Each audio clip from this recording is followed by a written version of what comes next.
Telangana CM Revanth దాటేశారా? Jagan 4.5 ఏళ్లలో చేయలేని పనిని రేవంత్ రెడ్డి 3 వారాల్లోనే ఫినిష్ చేశారా? ఇంతకు ఏంటా పని?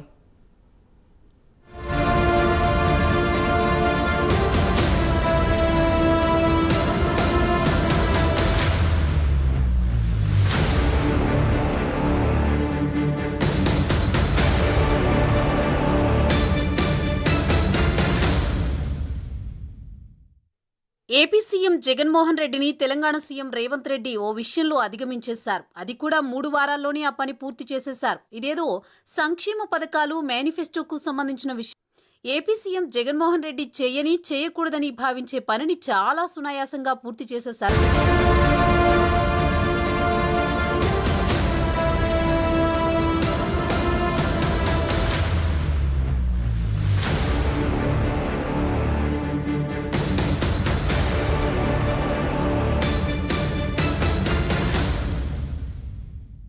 రేవంత్ 4.5 ఏళ్లలో 2 సార్లు సీఎం హోదాలో జగన్ చేసిన పనిని రేవంత్ రెడ్డి అతి తక్కువ సమయంలోనే పూర్తి చేశారు. ముఖ్యమంత్రి హోదాలో రేవంత్ రెడ్డి మీడియాతో ముఖాముఖి మాట్లాడే విషయంలో జగన్ను దాటేశారు. 4.5 ఏళ్లలో జగన్మోహన్ రెడ్డి 2 సార్లు ప్రెస్ మీట్లలో మాట్లాడారు. అవి కూడా కోవిడ్ సమయంలో మాత్రమే ఆయన మీడియాతో నేరుగా మాట్లాడారు. 2020 మార్చి 2వ వారంలో లాక్డౌన్ ప్రకటించిన తర్వాత కోవిడ్ సన్నద్ధత మీద ప్రజల్ని అప్రమత్తం చేసేందుకు మాట్లాడారు. కోవిడ్కు భయపడాల్సింది లేదు, పారాసిటమాల్తో తగ్గిపోతుందని, బ్లీచింగ్తో నియంత్రించవచ్చని అప్పట్లో ప్రకటించారు. ఆ తర్వాత కూడా కోవిడ్ విషయంలోనే మరోసారి మీడియాతో మాట్లాడారు.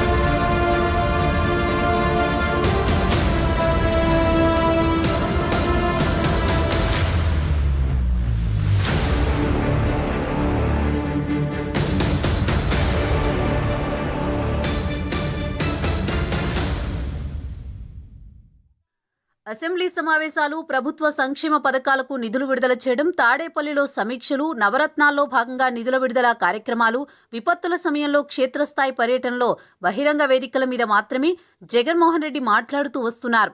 ఆ సమయంలో మాత్రమే తాను చెప్పాలనుకున్న విషయాలను వివరించే ప్రయత్నం చేస్తున్నారు. ముఖ్యమంత్రి హోదాలో విపక్షాల విమర్శకులు పాలనాపరమైన లోపాలకు జవాబిచ్చే ప్రయత్నం జగన్మోహన్ రెడ్డి 4.5 ఏళ్లలో ఒక్కసారి కూడా చేయలేదు. ప్రతిపక్ష నాయకుడిగా ఉన్నప్పుడు ముఖ్యమైన సందర్భాల్లో మీడియాతో మాట్లాడేవారు. అసెంబ్లీ సమావేశాల సమయంలో కూడా 1-2 సందర్భాల్లో మాట్లాడారు. అధికారంలోకి వచ్చిన తర్వాత మీడియాను పూర్తిగా దూరం పెట్టారు.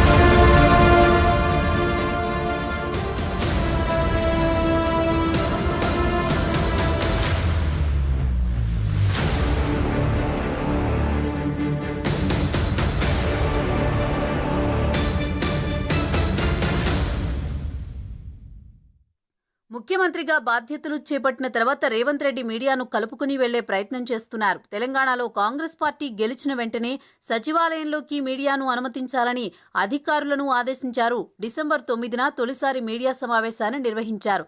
డిసెంబర్ 27న మరోసారి ప్రజాపాలనా కార్యక్రమాన్ని ప్రకటించే సందర్భంగా మీడియాతో సుదీర్ఘంగా మాట్లాడారు.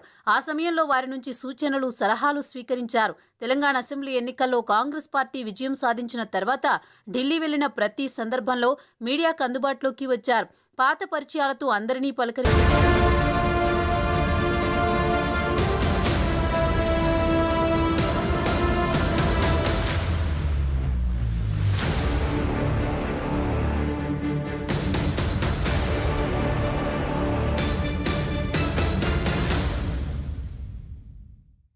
ముఖ్యమంత్రిగా రేవంత్ బాధ్యతలు చేపట్టిన తర్వాత ఢిల్లీలో 2 సార్లు అధికారికంగా మీడియాతో మాట్లాడారు. ఇటీవల ప్రధానితో భేటీ తర్వాత కూడా కేంద్రాన్ని తాము ఏమి కోరామనేది వివరించారు. హైదరాబాద్లో సైతం మీడియాలో 2-3 సందర్భాల్లో ఇష్టాగోష్ఠి చర్చల్లో పాల్గొన్నారు. వారి నుంచి సూచనలు, సలహాలు కోరుతున్నట్లు చెప్పారు. సచివాలయంలో పూర్తిస్థాయిలో కాన్ఫరెన్స్ హాల్ ఏర్పాటు చేస్తామని, ప్రభుత్వం మీడియాకు అందుబాటులో ఉంటుందని ప్రకటించారు. మీడియాకు ఇచ్చే స్వేచ్ఛను దుర్వినియోగం చేయకుండా ప్రభుత్వానికి సహకరించాలని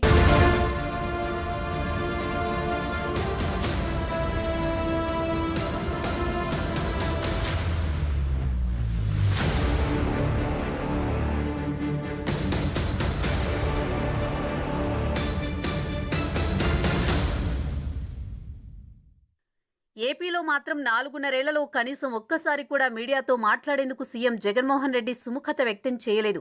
తన రాజకీయ ప్రస్థానంలో మీడియా సహకారం పెద్దగా లేదనే భావి ముఖ్యమంత్రిలో బలంగా ఉండడంతోనే వారికి దూరంగా ఉండిపోయారని సన్నిహితులు చెబుతారు. ప్రజలకు మాత్రమే జవాబుదారీగా ఉంటానని, మీడియా అడిగే ప్రశ్నలకు జవాబు చెప్పాల్సిన అవసరం లేదని భావిస్తుంటారని ముఖ్యమంత్రికి దగ్గరగా ఉండే అధికారులు చెబుతుంటారు.